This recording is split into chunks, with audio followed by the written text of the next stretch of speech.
J'avais imprimé cette intervention ce matin et j'avais oublié de la descendre. Mais j'ai l'avantage d'habiter pas loin du tout.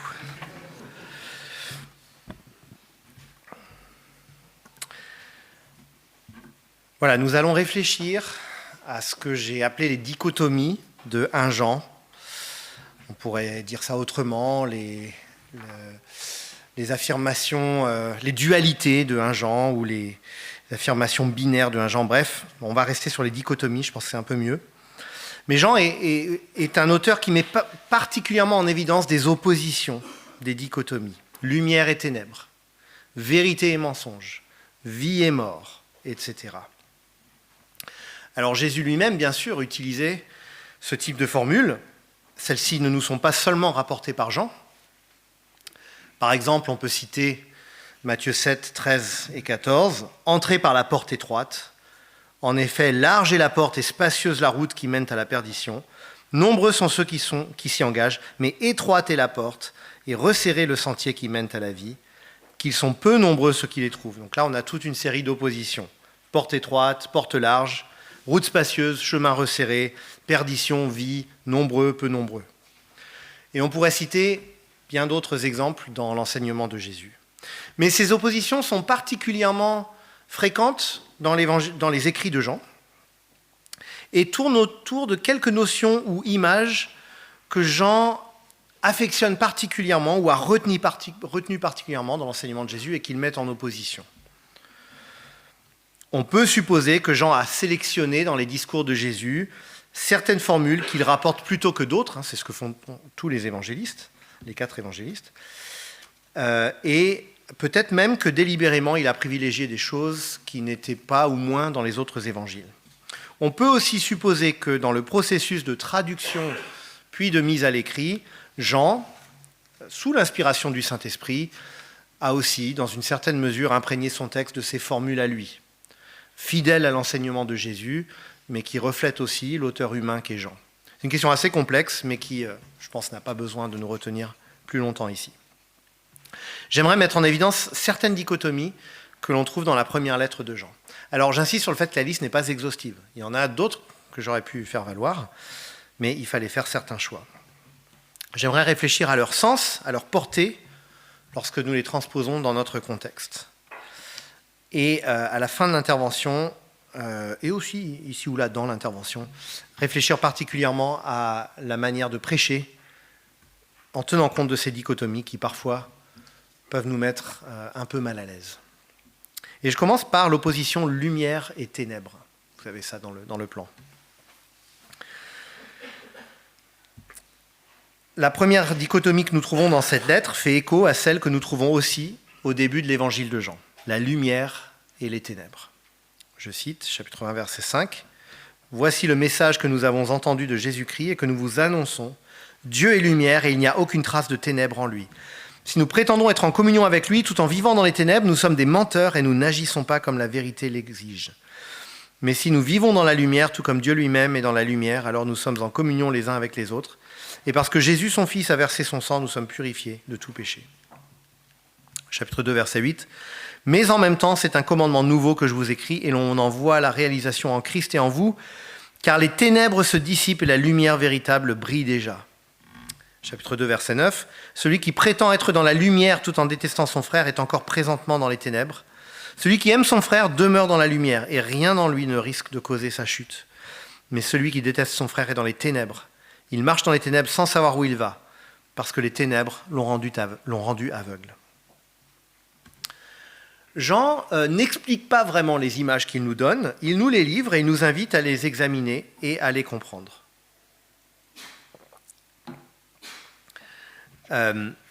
Et cet exercice d'interprétation des images est légitime, il me semble, à condition de ne pas évacuer le texte en 2 temps, 3 mouvements, pour ensuite nous livrer à une longue réflexion personnelle sur le sens et les implications de ces images. Mais regardons le texte justement et le point de départ de Jean. Dieu est lumière et il n'y a aucune trace de ténèbres en lui. Toute l'image de la lumière et des ténèbres dépend de cette affirmation de départ. Il n'est pas difficile de voir, en pensant aussi à d'autres utilisations de cette image dans la Bible, combien l'image de la lumière est riche. Elle est riche pour différentes raisons. Par exemple, et je l'ai déjà en partie dit hier, la lumière existe par elle-même, d'une manière qui renvoie à l'acéité de Dieu, son existence qui ne dépend de rien ni de personne. Dieu est, il est celui qui est. Ça, c'est la vérité la plus fondamentale de tout. Dieu est. Tout le reste dépend de cela. La lumière est pure, inaltérée. Il n'y a aucune trace de ténèbres dans la lumière, parce que tout ce qui est ténèbres n'est pas lumière. La lumière établit le contraste avec les ténèbres. La lumière se révèle et elle se fait voir. Mais aussi la lumière, on l'a vu hier, révèle ce qui est et permet de voir clair. Enfin, la lumière éclaire et permet de vivre, de marcher, de pouvoir, par exemple, avancer sans danger. Donc Jean utilise une image qu'on pourrait approfondir à l'infini d'un point de vue philosophique. Et c'est une image qui est utilisée ailleurs dans la Bible et même ailleurs dans la littérature profane. Mais tout en nous donnant cette image très riche, Jean a les pieds fermement sur terre.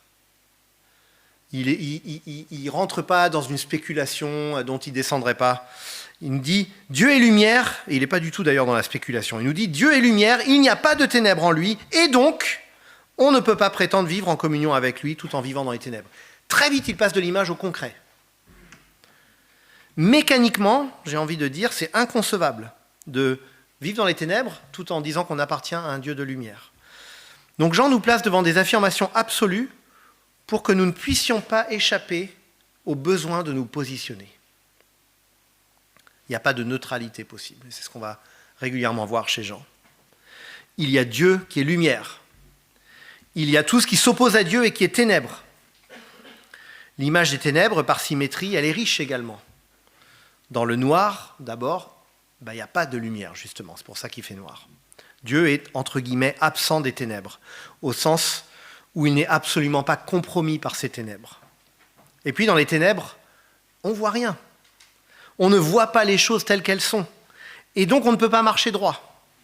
Pire, nous dit le chapitre 2, verset 11, les ténèbres rendent aveugles en plus. Donc, il y a un cercle vicieux. Plus on est dans les ténèbres, moins on voit, plus ça nous rend aveugles. Moins on voit. De quoi a-t-on besoin ? De la lumière pure, inaltérée, qui nous permettra de revoir clair et de marcher droit. Donc nous ne pouvons pas accepter de vivre avec, si j'ose dire, un pied dans la lumière et un pied dans les ténèbres. Parce que Dieu n'est pas compatible avec les ténèbres, pas le moins du monde, pas même à une échelle infinitésimale. Dans la vie avec Dieu, il n'y a pas de place pour les ténèbres. Comment, nous dit Jean, pouvons-nous prétendre être en communion avec Dieu, une expression incroyablement riche, et en même temps tolérer les ténèbres dans sa vie ? Et là, on voit bien à quel point, avec cette fausse simplicité, Jean nous repousse dans nos retranchements. Il nous oblige à faire le point. Et, soyons clairs, il nous pousse à la repentance. Et c'est précisément son but. Tout à l'heure, nous parlerons de la manière de prêcher des affirmations aussi tranchantes dans un monde complexe. Et cette question est très pertinente. Mais en tout cas, nous n'avons pas le droit d'adoucir le propos de Jean. Ça serait l'altérer d'une manière illégitime, car nous avons besoin de l'entendre. Donc si Jean avait dit « Dieu est lumière, alors essayons de tendre vers la lumière dans la mesure du possible par la grâce de Dieu », ce serait tout autre chose. Là, on serait à l'aise. Mais Jean ne nous met pas à l'aise. Il nous dit que si nous prétendons être en communion avec lui tout en étant dans les ténèbres, nous sommes des menteurs. Il n'y a pas de négociation possible. Deuxièmement, vérité et mensonge. À l'image de la lumière et des ténèbres, s'entremêlent dans ce même texte celle de la vérité et du mensonge. Chapitre 1, verset 6. Si nous prétendons être en communion avec lui, tout en vivant dans les ténèbres, nous sommes des menteurs et nous n'agissons pas comme la vérité l'exige. Littéralement, nous ne faisons pas la vérité. Et on va retrouver cette dichotomie entre vérité et mensonge à plusieurs reprises dans la lettre. Je ne cite pas tous les exemples là, j'en cite juste quelques-uns. 1,8. Si nous prétendons n'être coupables d'aucun péché, nous sommes dans l'illusion et la vérité n'habite pas en nous. 1,10. Si nous prétendons ne pas être pécheurs, nous faisons de Dieu un menteur et sa parole n'est pas en nous. 2,4. Si quelqu'un dit « je le connais » sans obéir à ses commandements, c'est un menteur et la vérité n'est pas en lui. il y a plus de 10 ans, pendant le discours annuel de l'État de l'Union du président Obama au Congrès américain, un représentant de l'opposition a crié en plein discours « Menteur !» Et à l'époque, c'était avant l'époque Trump, on est au Congrès des États-Unis, il y a beaucoup plus de décorum qu'à l'Assemblée nationale. Et cette exclamation pendant le discours le plus solennel des institutions américaines a choqué jusque dans son propre parti. Alors je me garderai bien de me prononcer sur le bien fondé ou la sincérité de ce cri du cœur, je ne me souviens même plus de quoi il était question d'ailleurs. Mais voilà, il y avait ce décorum et on n'avait pas le droit de dire ça. Jean, lui, ne met pas les formes. Tu dis que tu connais Dieu mais tu n'aimes pas ton frère? Menteur! Tu dis que tu aimes Dieu mais tu vis dans le péché? Menteur! Et on note le caractère absolu des termes que Jean met en opposition. Il n'oppose pas, par exemple, la bienséance à la spontanéité, il oppose la vérité au mensonge. Or, la vérité ne se négocie pas. Nous vivons dans une société qui, en théorie, n'est plus à l'aise avec la notion de vérité. Alors je dis bien en théorie, parce que dans les faits, tout le monde revendique constamment ce qu'il estime être vrai. Il y a une hypocrisie assez incroyable là-dessus. Alors on le voit actuellement, par exemple, à propos du terrible conflit israélo-palestinien. Ceux qui, de part et d'autre, défendent avec ferveur la dignité et les droits d'un camp de ce conflit, le font toujours autour de ce qu'ils estiment être vrai, sinon ça n'a pas de sens. Et on pourrait donner une quantité d'autres exemples. Nous autres êtres humains, nous avons du mal à voir clair sur le vrai. C'est tout le problème. Le péché a brouillé notre regard. Nous cernons des bribes de vérité, par la grâce commune de Dieu, mais nous avons du mal à demeurer dans la vérité. Pour utiliser un verbe cher à Jean, nous avons un besoin criant d'avoir une référence absolue, un point d'ancrage. Alors comment venir et revenir à la vérité, à la source de la vérité? Chapitre 2, verset 26, c'est au sujet de ceux qui vous entraînent dans l'erreur que je vous écris ces choses. Quant à vous, l'esprit dont vous avez été oint par Christ demeure en vous, vous n'avez donc pas besoin que l'on vous instruise, car cet esprit dont vous avez été oint vous enseigne tout. Il est véridique, il ne ment pas. Cet esprit qui, entre autres, a inspiré les paroles de Jean dans cette lettre. Restez donc attachés à cet enseignement tel que vous l'avez reçu de l'esprit. C'est tellement clair. L'Esprit de Dieu est parfaitement vrai. L'enseignement véridique à propos de Jésus, inspiré par l'Esprit, est parfaitement vrai. Et c'est dans cette révélation que nous devons puiser pour être dans le vrai. Écoutons également comment Jean termine cette lettre. Chapitre 5, verset 20. « Mais nous savons aussi que le Fils de Dieu est venu et qui nous a donné l'intelligence pour que nous connaissions le Dieu véritable. Ainsi nous sommes unis au Dieu véritable de par notre union à son Fils Jésus-Christ. Ce Fils est lui-même le Dieu véritable, littéralement le vrai Dieu, et la vie éternelle. » 3 fois, Jean utilise cette expression, Dieu vrai, Dieu véritable. Et il souligne que nous sommes unis au Dieu vrai. Alors pas de place pour les mensonges, pour le mensonge, pour les idoles, pour citer le dernier verset de l'Épître. Si nous nous engluons dans le mensonge, nous vivons en fait une double peine. Le mensonge nous trompe en nous cachant ce qui est vrai. Dieu a-t-il vraiment dit? Ce qui est vrai nous apparaîtra comme faux, ou du moins discutable, et ce qui est faux nous apparaîtra comme vrai, ou du moins comme plausible. Autrement dit, le mensonge nous éloigne de la vérité, de Dieu, et en plus, il nous rend de moins en moins capables de percevoir cette vérité. Cercle vicieux. Pour Jean, la vérité est indissociable de la personne et de l'œuvre de Jésus. Le vrai, c'est le vrai avec un grand V, c'est celui qu'il annonce dans les premiers versets, celui qu'il a vu, entendu, touché. Jésus est vrai, sa parole est vraie, et elle fait ressortir d'autant plus le mensonge de toute pensée ou espérance qui s'oppose à celle de Jésus-Christ. Dire cela ne veut pas dire, bien sûr, que tout ce qui ne concerne pas explicitement Jésus-Christ est faux. Bien sûr. 2 plus 2 égale 4. Il n'est pas explicitement question de Jésus-Christ, c'est vrai. Et bien d'autres exemples, y compris dans la Bible, bien sûr. Mais la source de la vérité, ce qui nous permet de lire, de discerner les choses, c'est la personne et l'œuvre de Jésus. En nous attachant à Christ, à sa parole, à son amour, non seulement nous nous connectons, entre guillemets, à la source même de la vérité, mais en plus nous devenons de plus en plus capables de discerner ce qui est vrai. Donc c'est le cercle vertueux qui remplace le cercle vicieux dont j'ai parlé tout à l'heure. Plus on est dans le vrai, plus on est capable de percevoir le vrai.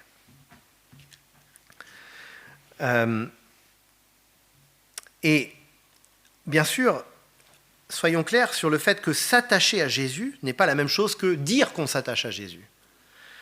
En disant qu'on s'attache à Christ, on peut se trouver dans un mensonge ponctuel à petite échelle dès lors qu'on pense ou qu'on agit en porte-à-faux par rapport à lui et à la vérité qui vient de lui. Je vais essayer de reformuler parce que je me rends compte que ce n'est pas très clair. Donc, plus nous sommes dans le vrai, plus nous sommes capables de discerner le vrai. Bon, je vais sauter ces quelques lignes parce qu'elles ne sont pas très claires, c'est pas grave. J'ai été parfois très fatigué lorsque j'ai écrit ces lignes. Avec cette dualité vérité-mensonge, donc, Jean nous place à nouveau face à une dichotomie qui nous oblige à nous remettre constamment en question de façon fondamentale. Est-ce que nous sommes dans le vrai ? Est-ce que nous mentons ? Et si nous sommes convaincus du mensonge, comment agir ? La réponse assurément est de revenir au Dieu véritable et à son Fils Jésus-Christ, qui est le Dieu véritable, nous dit Jean, très au clair sur la doctrine trinitaire. Troisièmement, justice et péché. Chapitre 1, verset 9. Si nous reconnaissons nos péchés, Dieu est fidèle et juste, et par conséquent, il nous pardonnera nos péchés et nous purifiera de tout le mal que nous avons commis. Chapitre 2, verset 1. Si toutefois il arrivait à quelqu'un de commettre un péché, nous avons un défenseur auprès du Père, Jésus-Christ le juste. Chapitre 2, verset 29. Vous savez que Dieu est juste. Reconnaissez par conséquent que tout homme qui accomplit ce qui est juste est né de lui. Chapitre 3, verset 7. Mes enfants, que personne ne vous trompe sur ce point, est juste celui qui fait ce qui est juste, tout comme Christ lui-même est juste. Celui qui commet le péché est du diable, car le diable pêche dès le commencement. Or, le Fils de Dieu est précisément apparu pour détruire les œuvres du diable. Chapitre 3, verset 10. C'est ainsi que se manifeste la différence entre les enfants de Dieu et les enfants du diable. Celui qui ne fait pas ce qui est juste n'est pas de Dieu, pas plus que celui qui n'aime pas son frère. Chapitre 3, verset 12. Que personne ne suive donc l'exemple de Caïn, qui était du diable et qui a égorgé son frère. Alors, vraiment, je ne sais pas pourquoi la Semeur a mis égorger, parce que le verbe veut juste dire tuer. Et pourquoi mais je pense que c'est parce qu'il y a une notion éventuellement de sacrificielle dans certains usages du verbe. Et pourquoi l'a-t-il tué ? Parce que sa façon d'agir était mauvaise, alors que celle de son frère était juste. Il est frappant de voir que lorsque Jean utilise le mot « juste », en fait, on voit que c'est presque toujours en référence à Dieu lui-même.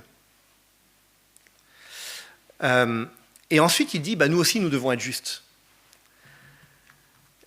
Jésus-Christ le juste, Dieu est fidèle et juste, être juste comme Christ est juste, etc.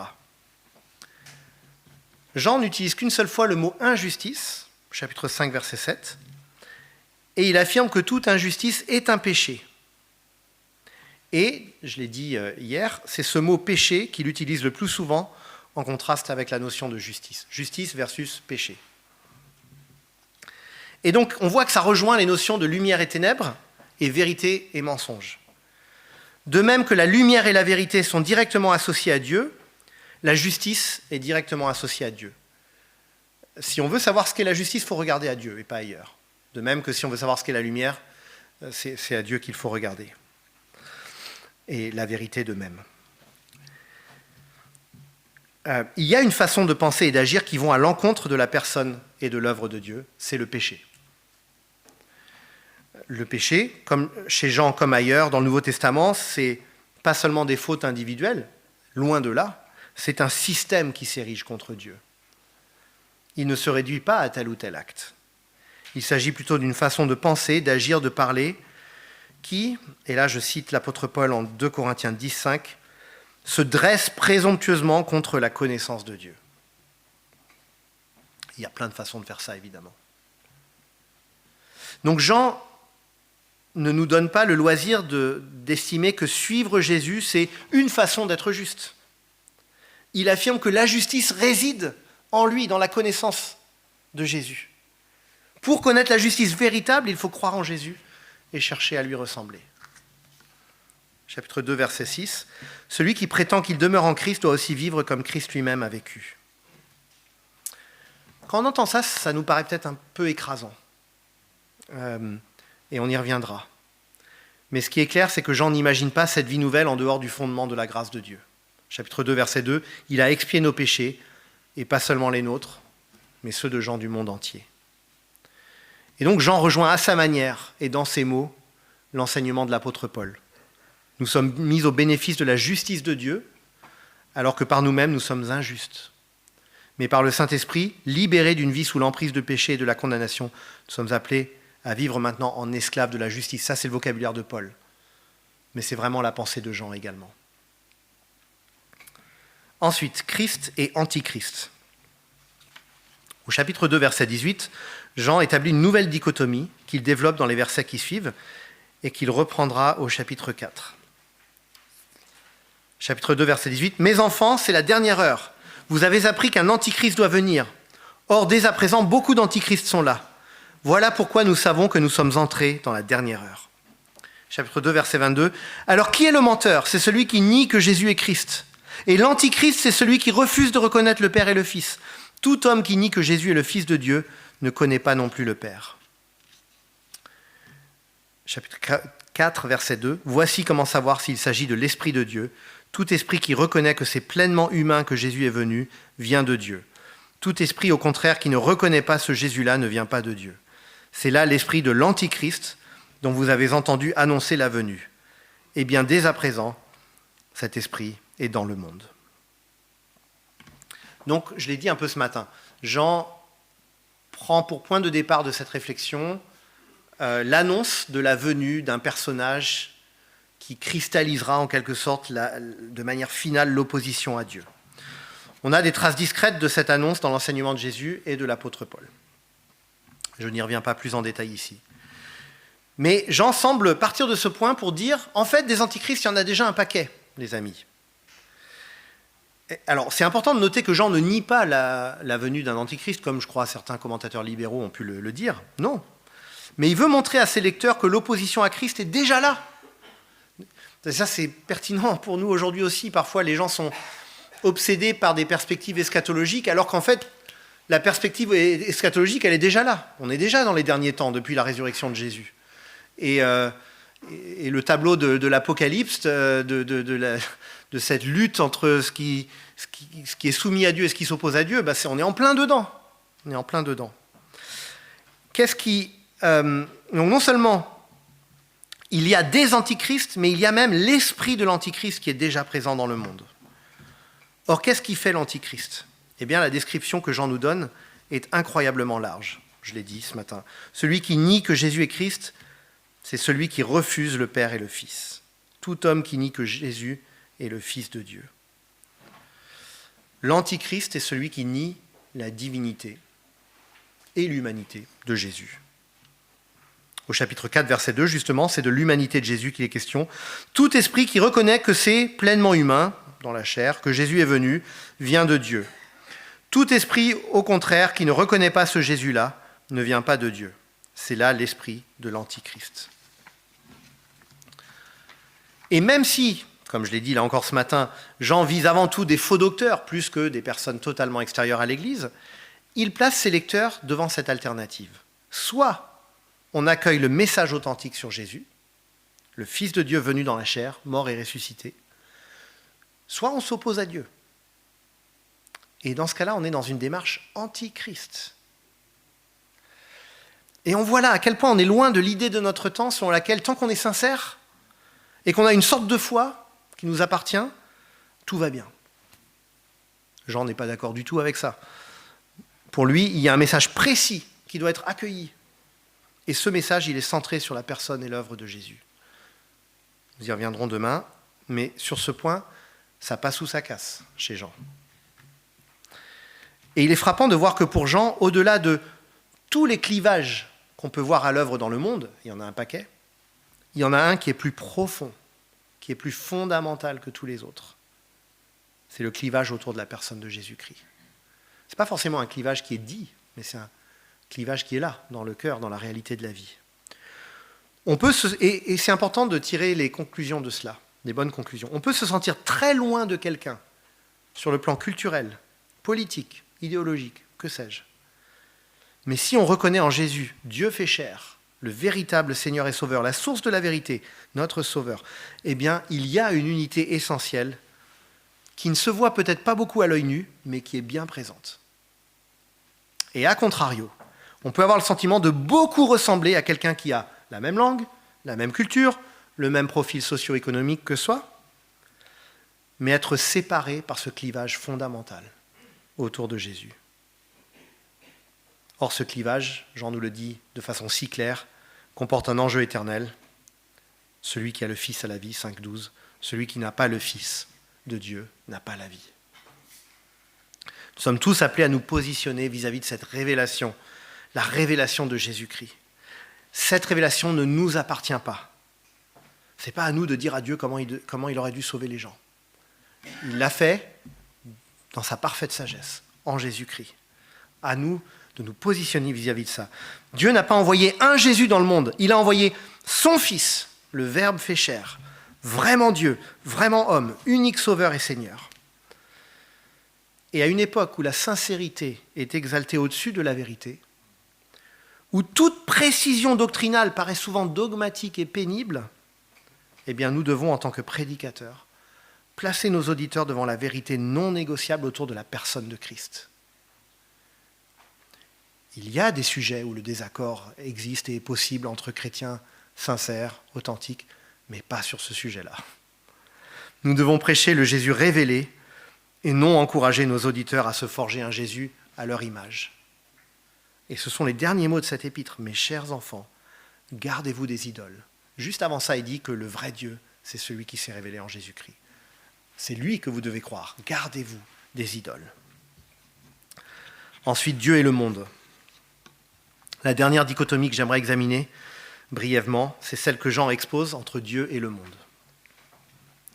Chapitre 2, versets 15 à 17. « N'aimez pas le monde ni rien de ce qui fait partie de ce monde. Si quelqu'un aime le monde, l'amour pour le Père n'est pas en lui. En effet, tout ce qui fait partie du monde, les mauvais désirs qui animent l'homme livré à lui-même, la soif de posséder ce qui attire les regards et l'orgueil qu'inspirent les biens matériels, tout cela ne vient pas du Père, mais du monde. Or, le monde passe avec tous ses attraits, mais celui qui accomplit la volonté de Dieu demeure éternellement. » Chapitre 4, versets 4 et 5. « Vous, mes enfants, vous êtes de Dieu et vous avez la victoire sur ces prophètes de mensonges, car celui qui est en vous est plus puissant que celui qui inspire ce monde. Eux, ils font partie du monde, c'est pourquoi ils tiennent le langage du monde, et le monde les écoute. Nous, nous sommes de Dieu. » Chapitre 5, versets 3 à 5. « Car aimer Dieu, c'est accomplir ses commandements. Ceux-ci d'ailleurs ne sont pas pénibles, car tout ce qui est né de Dieu triomphe du monde. Et la victoire qui triomphe du monde, c'est notre foi. Qui en effet triomphe du monde ? Celui-là seul qui croit que Jésus est le Fils de Dieu. » Pour Jean, donc, le monde, c'est tout ce qui s'oppose à Dieu. Au-delà des personnes, c'est un système anthropologique et idéologique qui se dresse contre Dieu de mille et une manières. Jean énonce quelques-unes des caractéristiques de ce qu'il appelle le monde, les mauvais désirs, la soif de posséder, l'orgueil. Liste non exhaustive, bien sûr. Et ici encore, Jean se préoccupe particulièrement de faux docteurs qui viennent en fait apporter la pensée du monde, ou plutôt une pensée du monde, parce qu'il y en a plein, dans les églises. Pas de négociation possible pour Jean, pas de compromis. On ne va pas faire certaines concessions à ces faux docteurs pour qu'on puisse mieux s'entendre. Il faut choisir Dieu ou le monde. Choisir Dieu, on l'a vu, c'est avant tout croire en celui qui l'a envoyé. Choisir le monde, c'est rejeter ou déformer la révélation de Jésus, avant toute autre chose. On peut vivre selon le monde et vivre une vie très sobre et clean aux yeux des hommes. Il y a beaucoup de gens qui vivent comme ça, qui vivent droitement aux yeux de la société, mais qui ne connaissent pas Jésus-Christ. Il y a des versions très différentes du monde. Il y a des versions religieuses, il y compris évangéliques, et il y a des versions non religieuses. Il y a des versions, pour prendre le langage de notre temps, de droite, et il y a des versions de gauche. Il y a des versions violentes, il y a des versions très polies et bienséantes. Mais Jean nous dit aussi en 1 Jean 4,9 que Dieu a envoyé son Fils unique dans le monde pour que par lui, nous ayons la vie. Ça, c'est un peu le Jean 3,16 de 1 Jean. Dieu a envoyé son Fils unique dans le monde pour que par lui, nous ayons la vie. 1 Jean 4,9. Et justement, en parlant de Jean 3,16, comment réconcilier Dieu a tant aimé le monde avec n'aimez pas le monde? J'en ai parlé ce matin, mais un petit complément. Voici ce qu'écrit Stott à ce propos dans son commentaire.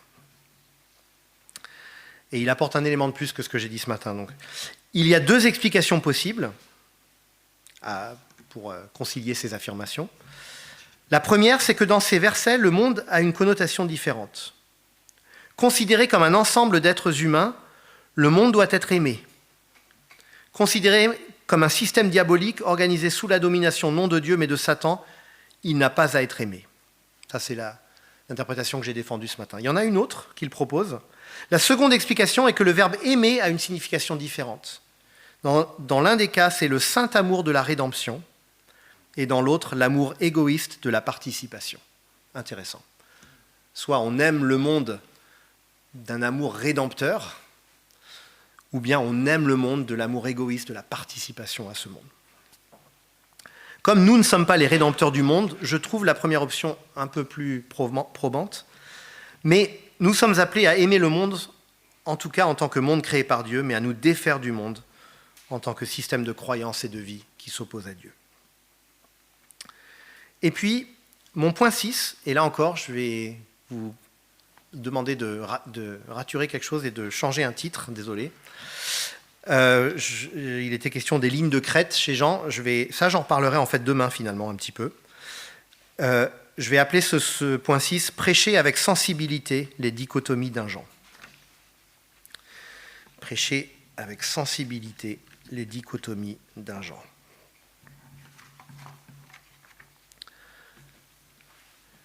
Alors je l'ai dit, je n'ai pas évoqué toutes les dichotomies qu'on trouve dans cet épître. En particulier, je n'ai pas évoqué la dichotomie aimer-détester, qui pourtant est très présente, ou vie-mort. Mais ce que je vais dire, je pense, peut nous aider à réfléchir à ces oppositions également. J'aimerais évoquer la manière dont les dichotomies tranchantes de Jean heurtent la sensibilité occidentale, et peut-être particulièrement européenne de notre temps.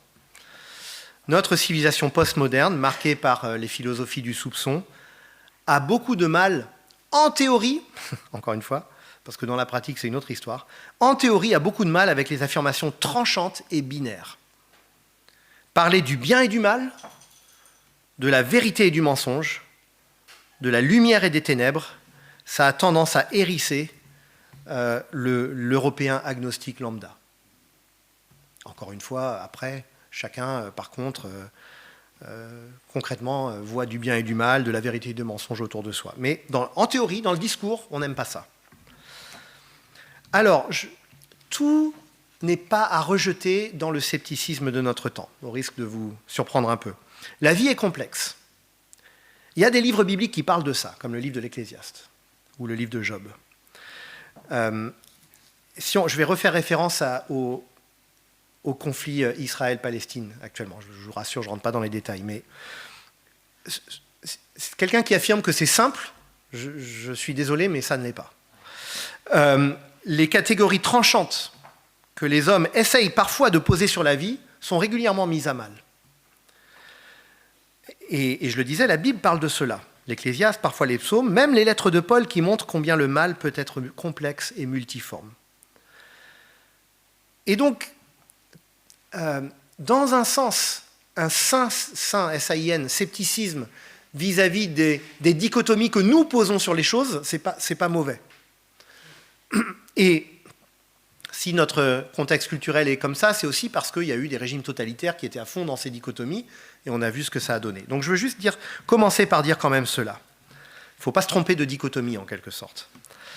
Peut-être que dans d'autres contextes culturels, nous pourrions relayer les catégories de gens sans avoir particulièrement besoin de les commenter. Peut-être que dans certaines parties du monde, il n'y aurait pas tellement de soucis sur la lumière, les ténèbres, le bien, le mal, etc.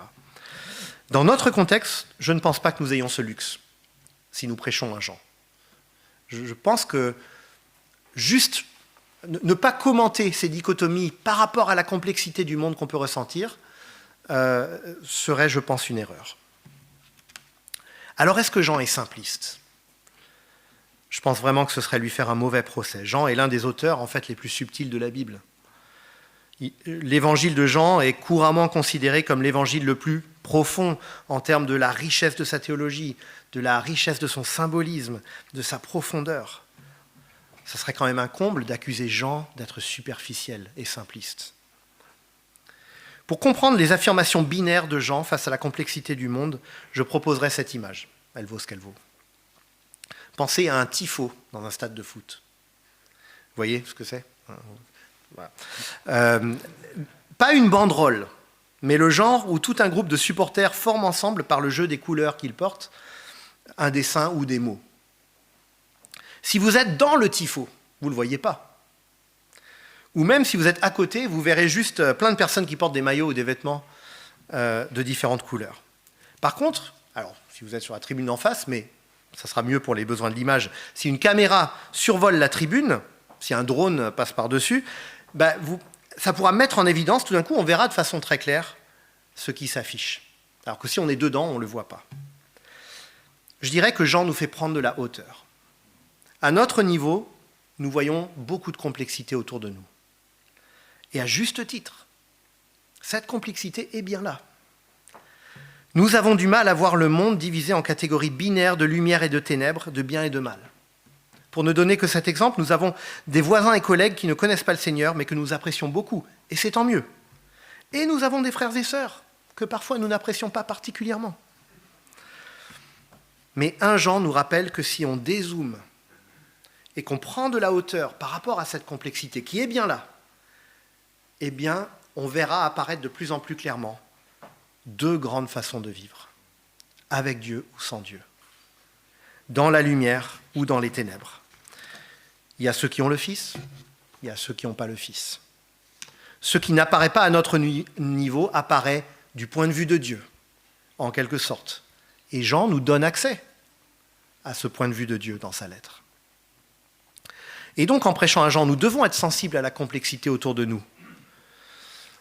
Nous ne voulons pas donner une version caricaturale de la lumière et des ténèbres, alors que précisément nous-mêmes, nous sommes régulièrement tentés par les ténèbres. Nous avons du mal à y voir clair. Et parfois, dans la grâce de Dieu, la lumière de Dieu est visible ici ou là, là où on ne s'y attend pas. Mais dans le même temps, nous devons rester fermes sur ce clivage essentiel que Jean place devant nous. Il y a bien 2 façons de vivre. Du côté de la vie sans Dieu, il y a d'innombrables façons de vivre sans Dieu. Mais au bout du compte, on vit avec ou sans le Fils. On vit pour ou contre le Fils. Il me semble donc que nous pouvons communiquer à nos auditoires que nous sommes sensibles à la complexité du monde et de ses situations, mais qu'il faut aussi apporter de la clarté dans ces zones de gris qui nous environnent. Et les dichotomies tranchantes de Jean nous aident à avoir cette clarté. Elles nous rappellent l'enjeu essentiel de la vie.